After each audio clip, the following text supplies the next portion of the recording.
মানুষের মন বড় অদ্ভুত। কখনো আকাশের মতো বিশাল, আবার কখনো মুঠো ভরা বালুর মতো ফসকে যায়।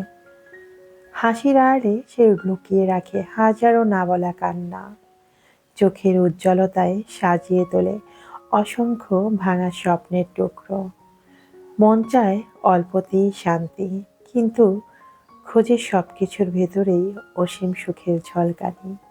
এই মনেই একটুখানি ভালোবাসায় ভরে ওঠে, আবার সামান্য অবহেলাতেই ভেঙে পড়ে টুকরো টুকরো। মানুষের মনকে বোঝা যায় না সহজে, শুধু অনুভব করা যায়। যতটা নরম ততটাই ভঙ্গুর, যতটা জটিল ততটাই সুন্দর। সুপ্রিয় দর্শক, আসসালামু আলাইকুম। আমি লাকি, ঢাকা থেকে বলছি। লাকি স্পিনে ওয়ার্ল্ডের পক্ষ থেকে আপনাদের সবাইকে শুভেচ্ছা জানাচ্ছি। কাছে কিংবা দূরে, দেশ এবং দেশের বাইরে, যে যেখান থেকে আমার আজকের ভিডিওটি দেখছেন কিংবা দেখছেন না, আশা করছি আল্লাহ পাকের অশেষ রহমতে আপনারা সবাই খুব ভালো আছেন। আমিও আলহামদুলিল্লাহ আল্লাহ পাকের অশেষ রহমতে বেশ ভালোই আছি। চলে এলাম আজকে নতুন আরেকটি দিনের গল্প, কথা এবং কাজ নিয়ে। কেমন আছে আমার সমস্ত মিষ্টি ভাই আপুরা? আই হোপ সবাই ভালো আছেন, সুস্থ আছেন এবং নিরাপদেই আছেন। আজকের ভিডিওটি কিচেন থেকেই শুরু করেছি, যেহেতু দেখতে দেখতে একটা বছর পেরিয়ে আবার চলে এলো পবিত্র মাহে রমজান। আর সেটা কিন্তু খুব বেশি একটা বাকি নেই, তাই আমাদের কিন্তু মাহে রমজানের প্রস্তুতি পর্বটা শুরু হয়ে গিয়েছে। তো আমি কিন্তু সেই কাজটাই শুরু করে দিয়েছি, তাই তো কিচেন থেকেই সকালবেলা শুরু করেছি। তো সকালে নাস্তার পর্বটা শুরু করেছি, পাশাপাশি কিচেনের অন্যান্য কাজগুলো করে নিচ্ছি। আর এমনিতেও কিচেনে অনেক বেশি নোংরা হয়ে গিয়েছিল, সেটাও একটু একটু করে ডিপ ক্লিন করার চেষ্টা করছি। ওই যে বললাম প্রথমেই রমজানের প্রস্তুতি, তো এসব নিয়েই হচ্ছে আজকের ভিডিওটি সাজানো হয়েছে। আমার যে সকল আপুরা ঘর সাজাতে ভালোবাসেন বা ঘরটাকে সুন্দরভাবে গুছিয়ে রাখতে পছন্দ করেন, আশা করছি তাদের কাছে ভিডিওটি ভালো লাগবে। তাই প্রথমেই বলে নিচ্ছি, ভিডিওটি স্কিপ না করে সম্পূর্ণ দেখতে থাকুন। তো সকালে হচ্ছে নাস্তা বানিয়ে নিব। এই ফ্রাই প্যানটা তো আমি গত পর্বে দেখিয়েছিলাম, লাস্ট যে ভিডিও শেয়ার করেছি এটা কিন্তু নতুন নিয়েছিলাম। তো আজকে আবার দ্বিতীয়বারের মতো রান্না করছি। তো ওই দিন ভালোভাবে আপনাদেরকে দেখাতে পারিনি, আজকে একটু ভালো করে দেখিয়ে দিচ্ছি। এই ফ্রাই প্যানগুলো কিন্তু ওয়েলবার্গে অ্যাভেলেবেল পেয়ে যাবেন। এখন যেহেতু আর বাণিজ্য মেলা নেই, আর আমি যেহেতু বাণিজ্য মেলা থেকে নিয়েছিলাম, তখন কিন্তু প্রাইসটাও কম ছিল। তো আজকে হচ্ছে নাস্তায় আমি নুডলস রান্না করে নিব। প্রতিদিন তো রুটি খিচুড়ি কিছু না কিছু করি, তো সবসময় কিন্তু একঘেয়েমি খাবার ভালো লাগে না। তাই আজকে ভাবলাম একটু সবজি দিয়ে নুডলস রান্না করে নিব। এখন যেহেতু শীতের সময়, আমাদের সবজির কোনো অভাব নেই, আর সেই সাথে নুডলস রান্না করতে গেলে মটরশুঁটি ব্যবহার করলে আমার কাছে তো ভীষণ ভালো লাগে। তো আজকে হচ্ছে কিছু আলু, গাজর আর মটরশুঁটি দিয়ে আমি নুডলসটা রান্না করব। সব কিছু প্রসেসিং আমি সকালবেলা উঠেই কিন্তু ঝটপট করে নিয়েছিলাম। মটরশুঁটি, আলু আর গাজরটা আমি সিদ্ধ করে নিয়েছিলাম। এখন হচ্ছে সেটাই আমি ডিমের মধ্যে দিয়ে দিয়েছি। আর এখন একটু সময় নিয়ে এটা ভালো করে ভেজে নেব, যেন মশলার সাথে ভালোভাবে সেট হয়ে যায়। তারপর হচ্ছে সিদ্ধ করা নুডলসটা দিয়ে দিচ্ছি। তো সকালে নাস্তার পর্বে আজকে হচ্ছে এই যে নুডলসটাই রান্না করে নিব। এরপর চলে যাব, সারাদিনের অনেক কাজ করতে হবে, পাশাপাশি রান্নাও করতে হবে। তো যাই হোক, আমার যে সকল আপু এবং ভাইয়ারা এখন পর্যন্ত আমার ভিডিওটির সঙ্গে আছেন, যদি আপনাদের কাছে আমার কোনো কথা বা কাজ একটুও ভালো লাগে, তাহলে আপনাদের কাছে রিকোয়েস্ট থাকবে, ভিডিওটি দেখতে দেখতে ভিডিওর নিচে একটি লাইক দিয়ে ফেলুন। আর হ্যাঁ, ভিডিও বিষয়ে আপনাদের যদি কোনো মন্তব্য হয়ে থাকে, সেটা অবশ্যই কিন্তু কমেন্ট বক্সে জানাতে ভুল করবেন না। আর আপনি যদি আজকে প্রথম আমার চ্যানেলটি ভিজিট করে থাকেন, তাহলে আমি সেই আপু কিংবা ভাইয়াকে বলছি, যদি আমার কোনো কথা বা কাজ আপনার ভালো লাগে, তাহলে আপনি চাইলে আমার এই ছোট্ট পরিবারের একজন সদস্য হয়ে থেকে যেতে পারেন আমার চ্যানেলটি সাবস্ক্রাইব করে। তো এরই মধ্যে আমার কিন্তু নুডলস রান্না করা হয়ে গেছে। তো এখন হচ্ছে আমি গরম গরম পরিবেশন করছি। যেহেতু এই মুহূর্তে আমি আর হচ্ছে মেয়েটা বাসায় আছি, তো আমাদের দুজনেরটাই এখন আমরা খেয়ে নিব। আর ছেলে এখনও ঘুমাচ্ছে, সে এখনও ঘুম থেকে ওঠেনি। ও একটু ইদানিং অনেক বেশি দেরি করেই ওঠে। তো যাই হোক, ওকে আবার পরে গরম করে দিতে হবে। এখন হচ্ছে মা মেয়ের নাস্তার পর্ব। তো তো আমি যদিও এত রিচ ফুড এখন আর খাই না, একটু চেষ্টা করি ওয়েট কমানোর জন্য। ওয়েট অনেক বেড়ে গেছে, আর এই ধরনের খাবারগুলো খেলে সেটা আমাদের স্বাস্থ্যের জন্য ক্ষতিকর। তবে মাঝে মাঝে তো একটু রুচির পরিবর্তন করতে হয়, তাই চেষ্টা করেছি অল্প তেলে নুডলসটাকে রান্না করার জন্য। তো এই ছিল হচ্ছে আজকে আমাদের সকালের নাস্তার পর্ব। এরপর চলে এলাম বাসার অন্যান্য কাজগুলো করার জন্য। প্রথমে হচ্ছে আজকে ডাইনিং রুমটা পরিষ্কার করে নিব। ডাইনিং রুমটা অনেক বেশি ময়লা জমেছে, আর যেহেতু অনেক বড় বাসা বা আমার বাসায় যতগুলোই রুম আছে, একদিনে সবকিছু পরিষ্কার করা আসলে পসিবল না।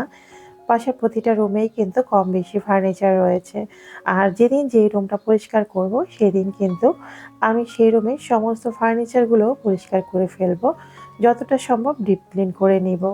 তো প্রথমে হচ্ছে আমি বাসার উপরে একদম টপ ফ্লোরে মানে ছাদের দিকে যত ঝুলগুলো পড়েছিল, মানে মাকড়সা বাসা করেছে, সেগুলোকে পরিষ্কার করে নিচ্ছি। যদি আমি প্রতি সপ্তাহে এগুলো একবার করে ঝেড়ে ফেলি, তাই যতটুকু পড়েছে ততটুকুই উপর থেকে আগে ময়লাগুলো নিচে ফেলে দিচ্ছি। যেহেতু নিচে আমার ফার্নিচার রয়েছে, সেগুলো তো আমি একটা একটা করে সবকিছু পরিষ্কার করব, তাই একদম উপর থেকেই শুরু করেছি। তো একদম চারিপাশটা আমি ঘুরিয়ে ঘুরিয়ে কিন্তু একটু একটু করে পরিষ্কার করে নিচ্ছি, আর আমি ফুলের ঝাড়ুটা দিয়েই করছি। যদিও আমি উপরের অংশে কখনোই ঝাড়ু এভাবে দিতে পারি না, আমার প্রচণ্ড শরীর খারাপ হয়। জানি না কেন উপরের দিকে তাকিয়ে কোনো কাজ করতে গেলে আমি মাথা ঘুরে পড়ে যাই। তো এই মুহূর্তে আসলে এই কাজগুলো করার মতো কেউ নাই। বাসায় যে হেল্পিং হ্যান্ড থাকে, তিনি কিন্তু এই ধরনের কাজগুলো আমাদেরকে করে দেন না। তার একটা রুটিন মাফিক কাজ রয়েছে। তো সে সেই কাজগুলোই করে। আর বাকি সব কাজ কিন্তু নিজেরটা নিজেরই করতে হয়। তো যাই হোক, কথা বলতে বলতে আমি কিন্তু একদম উপরের অংশের সমস্ত ঝুলগুলোই ঝেড়ে ফেলেছি। এরপর আস্তে আস্তে চলে এলাম নিচের দিকে। আর এই যে ডাইনিং এরিয়ার সামনে যে দরজা ছিল, সেই দরজার পর্দাগুলো আজকে খুলে ফেলেছি। এগুলোকেও এখন ওয়াশিং মেশিনে দিয়ে দিব। কাজ করার আগে ওয়াশিং মেশিনে এগুলো দিয়ে দিলে কি হয়, কাজ শেষ করতে করতে এগুলো ক্লিন হয়ে যাবে। আর ওয়াশিং মেশিনে কাপড় চোপড় ক্লিন করার পর খুব একটা সময় কিন্তু লাগে না সেগুলো শুকিয়ে যাওয়ার জন্য, কারণ 80% কিন্তু শুকনোই থাকে। আর 20%-এর জন্য 1 ঘন্টা 2 ঘন্টা বাতাসে বা রোদে শুকিয়ে রাখলে এমনিতেই সেটা শুকিয়ে যায়।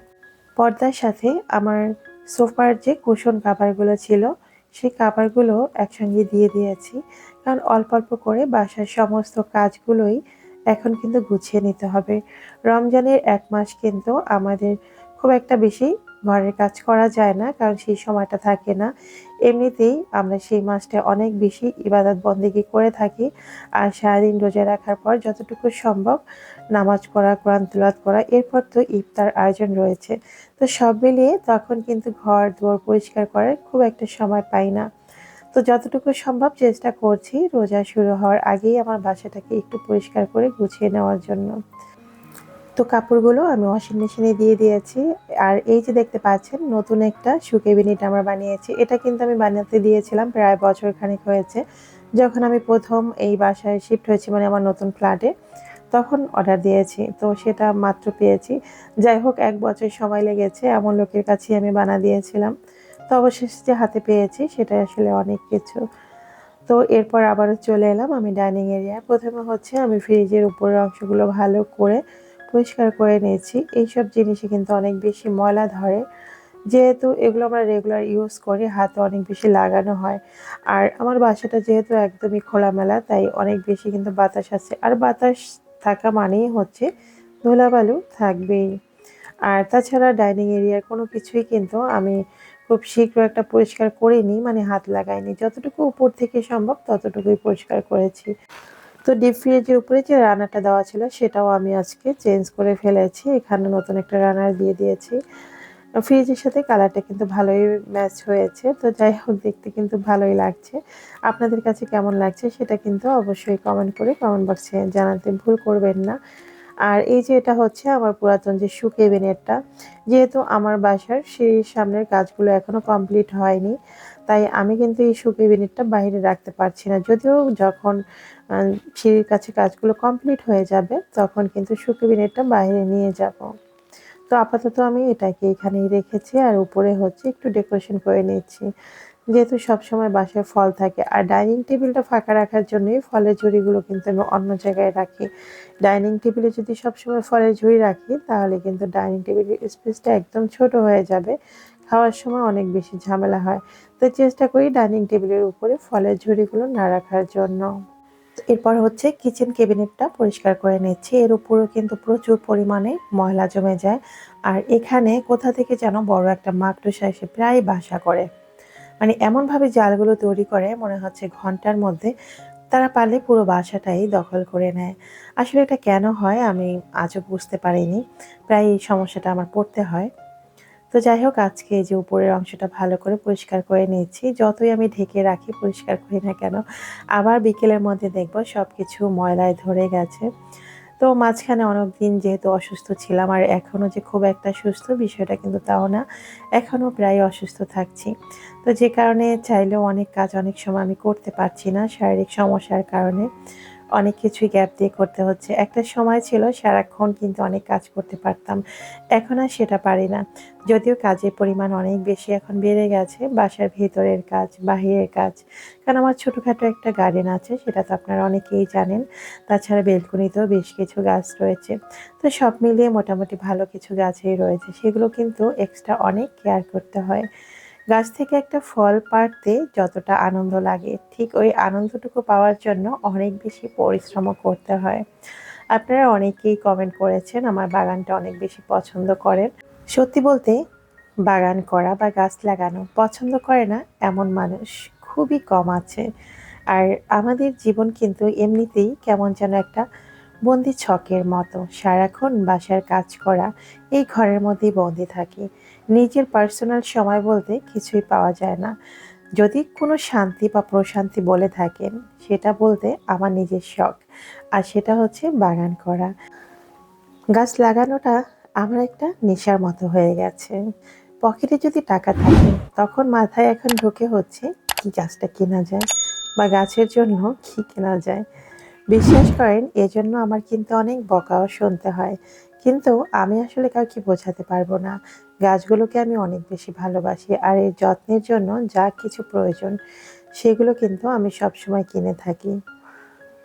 তো যাই হোক, আল্লাহ পাক আমার মনের আশা পূরণ করেছে যে ছোট্ট একটু বাগান করতে পেরেছি, এটাই অনেক কিছু। তবে এখনো স্বপ্ন অনেক বড়। মানুষ যতদিন বাঁচে ততদিন আসলে স্বপ্ন দেখে, এটাই বাস্তব কথা। ঠিক তেমনই আমারও ইচ্ছা আছে। যদি কখনো আল্লাহ পাক সেই তৌফিক দেয় তাহলে আমি বড় করে যেন একটা গার্ডেন করতে পারি। মাঝে মাঝে যখন নার্সারিতে গাছ কেনার জন্য যাই, সেখানে গেলে একদম মূর্তির মতো দাঁড়িয়ে থাকি যে এই বাগানটা কেন আমার হলো না। তো যাই হোক, কথা বলতে বলতে কিন্তু অনেক কাজ করে ফেলেছি। এদিকে এই যে আমার কিচেনের রানিটাকেও সুন্দর করে পরিষ্কার করে নিয়েছি।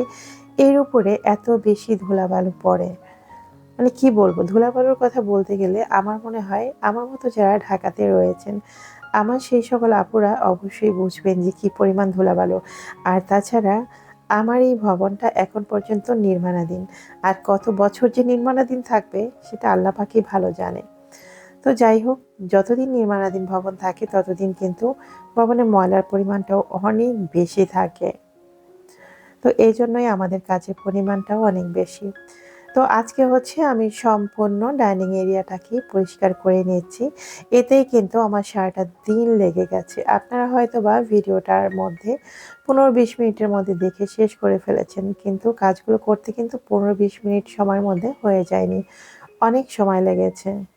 সময় যতই লাগুক, যেহেতু আমি চেয়েছি ডাইনিং এরিয়াটা পরিষ্কার করব, সো আজকে সম্পূর্ণ কাজগুলোই আমাকে কমপ্লিট করতে হবে।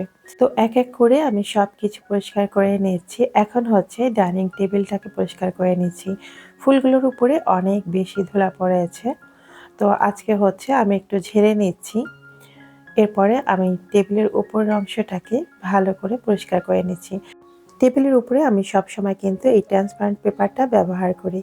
এতে করে টেবিল ম্যাট বা টেবিল রানার কোনো কিছুই কিন্তু কখনো অপরিষ্কার হয় না। তো চাইলে এখান থেকে তুলে নিয়ে অন্য একটা ব্যবহার করা যায়। আবার কয়েকদিন পরে আবার লুক চেঞ্জ করার জন্য কিন্তু সেটা ব্যবহার করতে পারবেন। তো সাথে সাথে যে ক্লিন করতে হবে এই বিষয়টা কিন্তু থাকে না।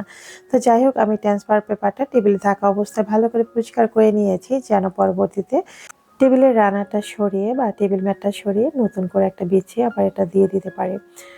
তো যাই হোক, আমি সেটা সরিয়ে ফেলেছি। আজকে আমি টেবিল ম্যাটটাকে ক্লিন করে ফেলবো। নতুন করে আরেকটা টেবিল ম্যাট দিয়ে দিয়েছি। আমার এই টেবিল ম্যাটটা আমার কাছে অনেক বেশি ভালো লাগে, আর যেহেতু এর সাথে একদম চেয়ারের কাভারগুলো আমি ম্যাচিং অবস্থায় পেয়ে গিয়েছিলাম, সেজন্য আরও বেশি ভালো লাগে। তো বেশ কিছুদিন আগে একজন আপু কমেন্ট করে জানতে চেয়েছিলেন এই কাভারগুলো আমি কোথা থেকে নিয়েছি। তো ইচ্ছা আছে এবার ঈদেও নতুন করে ডাইনিংয়ের জন্য আবার একটু নতুন একটা টেবিল ম্যাট একদম চেয়ার কাভার সহ নিব, যদি ঠিকঠাক পেয়ে যাই। আসলে অনেক কিছুই আমাদের ইচ্ছে থাকে, আর আমাদের ইচ্ছের কোনো শেষ নেই। তো যাই হোক, এখন হচ্ছে ডাইনিং টেবিলটা পরিষ্কার করেছি, এরপর এক এক করে সব কিছু দিয়ে সাজিয়ে নিচ্ছি। যদিও আমি এখন ফুলগুলো দিয়েছি, আমার যখন এই ভিডিওটা কমপ্লিট হয়ে গিয়েছিল আমি কিন্তু পরবর্তীতে ডাইনিং রুমের সমস্ত ফুলগুলো খুলে ফেলেছিলাম। খুলে নিয়ে আমি হচ্ছে গরম পানিতে ভিজিয়ে রেখেছি, যেন সেটা ভালো করে ক্লিন করে আবার শুকিয়ে নিতে পারি। আর ফুলগুলোতে যেহেতু হালকা পাতলা ময়লা হয়েছে, তাই চেষ্টা করেছি সেটাকে ধুয়ে পরিষ্কার করে নেওয়ার জন্য। ফুলগুলো ক্লিন করতেও কিন্তু অনেক বেশি কষ্ট হয়েছিল আমার।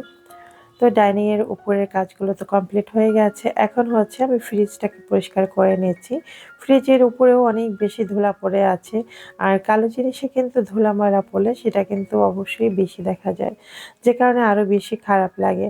যে কারণে কালো যে কোনো জিনিসের যত্ন কিন্তু একটু বেশিই নিতে হয়, কারণ কালোর উপরে ময়লা ধরলে অনেক বেশি দেখা যায়। গত বছর রমজান মাসে আমার এই ফ্রিজটা কিন্তু ছিল না বলতে নষ্ট ছিল, কম্প্রেসার নষ্ট হয়ে গিয়েছিল। অনেক বেশি কষ্ট করতে হয়েছে, ফ্রিজ ছাড়া কোনো কিছুই রাখতে পারছিলাম না। গত বছর রমজানের সেই দিনগুলোর কথা মনে পড়লে এখন অনেক বেশি খারাপ লাগে। তো আবারও যেহেতু বছর ঘুরে রমজান চলেই এসেছে, সেই কারণেই কিন্তু হঠাৎ করে আবার সেই স্মৃতিগুলো মনে পড়ে গিয়েছে। একটু একটু করে ফ্রিজটাও কিন্তু আমি সম্পূর্ণ পরিষ্কার করে ফেলছি, যেহেতু কালো জিনিস তাই অনেক বেশি দাগ পড়ে গিয়েছিল, সেগুলো আমি তুলে নিয়েছি। তো আমার রমজানের প্রথম প্রস্তুতি তো শুরু হয়ে গেছে। আপনারা কে কে রমজানের জন্য প্রস্তুতি শুরু করেছেন সেটা কিন্তু অবশ্যই কমেন্ট বক্সে আমাকে জানিয়ে দিবেন। হয়তোবা জানতে পারলে ভালো লাগবে আপনারা কে কে কাজগুলো শুরু করেছেন। কারণ সারা বছর যেভাবেই আমাদের দিনগুলো যাক না কেন, রমজানকে নিয়ে আমাদের কিন্তু অনেক বেশি প্রস্তুতি থাকে। তো সেই প্রস্তুতি পর্বগুলোই কিন্তু শুরু করে দিয়েছি। তো আজকের ভিডিওটি তো সারাদিন দেখলেন কাজ করেছি, আর এভাবেই ডাইনিং রুমটাকে সাজিয়ে নিয়েছি পরিষ্কার করে। তো কেমন লাগলো সেটা কিন্তু অবশ্যই কমেন্ট বক্সে জানাতে ভুল করবেন না। তো এখনও রান্নার আয়োজনে যাইনি, এরপর হচ্ছে আমি রান্না করতে চলে যাব। যদিও কিচেনে সব কিছু রেডি করে রাখা রয়েছে যে আমি কি কি রান্না করব। যেহেতু এখনও রান্না করিনি, এরপর চলে যাব রান্নার আয়োজনে। তো যাই হোক, আমার এমনিতেই অনেক বেশি ঠান্ডা লেগে আছে, আর কণ্ঠ শুনে বুঝতে পারছেন আমার সেই ঠান্ডার সমস্যা কিন্তু এখনও পুরোপুরি চলে যায়নি। তো এর মধ্যেই হচ্ছে আমাকে সব কাজগুলো করতে হবে। আসলে নিজের কাজ নিজে না করলে কখনোই হেল্পিং হ্যান্ড দিয়ে কাজ হয় না। সব কাজ আসলে করানো পসিবল না। কিছু কিছু জিনিস থাকে, নিজের সংসারটাকে বিশেষ করে নিজেকেই গুছিয়ে রাখতে হয়। তো এখন হচ্ছে আমি রান্না করতে চলে এসেছি। আজকে হচ্ছে আমরা হেলেঞ্চা শাক রান্না করছি চিংড়ি মাছ দিয়ে। আরেক চুলায় হচ্ছে ভাত বসিয়ে দিয়েছি। ভিডিওর এ পর্যায়ে এখন বলে দিচ্ছি গত পর্বের ধাঁধার সঠিক উত্তর। গত পর্বের ধাঁধা ছিল, তোমার মায়ের শ্বশুরের নাতনির ছেলের দাদু তোমার কি হয়? ধাঁধার সঠিক উত্তর হবে তোমার বাবা। আর সঠিক উত্তরটি আপনারা কেউ দিতে পারেননি। সোনিয়া নুসরাত আপু লিখেছেন শ্বশুর, তাই সঠিক উত্তর ছিল বাবা। তাই নিয়ম অনুযায়ী গত পর্বের ধাঁধার সঠিক উত্তর আপনারা কেউ দিতে পারেননি। তো এখন বলে দিচ্ছি আজকের পর্বের ধাঁধা। আজকের পর্বের ধাঁধা হচ্ছে, কোন ফুল ফোটে না তবুও তাকে আমরা খুব সুন্দর ফুল বলে থাকি? আশা করছি আমার বুদ্ধিমান ভিউয়ার্সরা খুব দ্রুতই কমেন্ট বক্সে সঠিক উত্তরটি জানিয়ে দিবেন। তো এরই মধ্যে হচ্ছে আমি রান্না বাড়া করে নিচ্ছি এক এক করে। তো রান্না করতে করতে দেখলাম হঠাৎ করে কিন্তু ইলেকট্রিসিটি চলে গেছে বাসায়। এই ইলেকট্রিসিটি আসতেছে আবার চলে যাচ্ছে। আর একটা জিনিস কি জানেন তো, যেদিন দেখবেন কাজের প্রচুর চাপ সেদিন আপনার কোনো না কোনো সমস্যা পড়তে হবে। এই যে আমার এখন বাসায় ইলেকট্রিসিটি নেই। আবার কখনো এমনও হয় যেদিন আমার কাজের পক্ষে অনেক বেশি প্রয়োজন, সেদিন দেখা গেল সে আসলোই না। মাঝে মাঝে এত বেশি খারাপ লাগে, কি বলবো। আসলে অনেক সময় অনেক কিছু আমাদের সাথে এরকম ঘটনা ঘটে যায়। তো যাই হোক, এখন হচ্ছে আমি ভুড়ি রান্না করব। আর ওই দিক থেকে তো শাকভাজিটা হয়ে গেছে, ভাতও হয়ে গেছে। আর ভুড়িগুলো আগে থেকেই কেটে ধুয়ে পরিষ্কার করে রেখেছিলাম। এখন হচ্ছে সেটাই বসিয়ে দিচ্ছি। তো এখন ভুড়িটা বসিয়ে আমি চলে যাব অন্যান্য কাজ করার জন্য। কারণ ভুড়িটা সিদ্ধ হতে কিন্তু অনেকটা সময় লাগে। একটু টাইম নিয়ে সিদ্ধ করলে সেটা কিন্তু একদম নরম হয়ে যায়। তো আমি হচ্ছে সাথে একটু বুটের ডাল দিয়ে দিচ্ছি। আজকের এই বুটের ডালটা অনেক বেশি ভালো ছিল। আর এটা কিন্তু আমি ৩০ মিনিট আগে ভিজিয়ে রেখেছিলাম। আর ভুড়ির সাথে দেওয়া মাত্রই এটা কিন্তু একদম সিদ্ধ হয়ে গিয়েছিল। এই ধরনের ডাল দিয়ে বুটের হালুয়া বা বুটের যে বরফি সেটা তৈরি করলে কিন্তু অনেক বেশি ভালো হয়। তো দেখতে দেখতে আমি কিন্তু ভিডিওর একদম শেষ প্রান্তে চলে এসেছি। আজকে এখানেই বিদায় নিতে হবে। দেখা হবে আগামী পর্বে নতুন কোনো ভিডিওর সঙ্গে। তো আজকে কি গুছিয়েছিলাম সেটা কিন্তু একটু দেখিয়ে দিচ্ছি এক নজরে। ডাইনিং রুমটাকে ফাইনালি এভাবে সাজিয়ে নিয়েছি। হয়তোবা নতুন কিছু দিয়ে কখনো না কখনো আবার ডাইনিং টেবিলের লুকটাও চেঞ্জ করে ফেলবো। আজকে আমার ভয়েস শুনে নিশ্চয়ই আপনারা বুঝতে পারছেন আমার ভয়েসের অবস্থা কিন্তু এখনো অনেক বেশি খারাপ। এখনো কিন্তু গলাটা ঠিকঠাক ভালো হয়নি। জানি না আল্লাহ পাক কবে সুস্থ করবেন। সবাই আমার জন্য দোয়া করবেন। আজ এখানেই বিদায় নিচ্ছি। দেখা হবে আগামী পর্বে নতুন কোনো ভিডিওর সঙ্গে। সবাই ভালো থাকবেন, সুস্থ থাকবেন। আল্লাহ হাফিজ। আসসালামু আলাইকুম।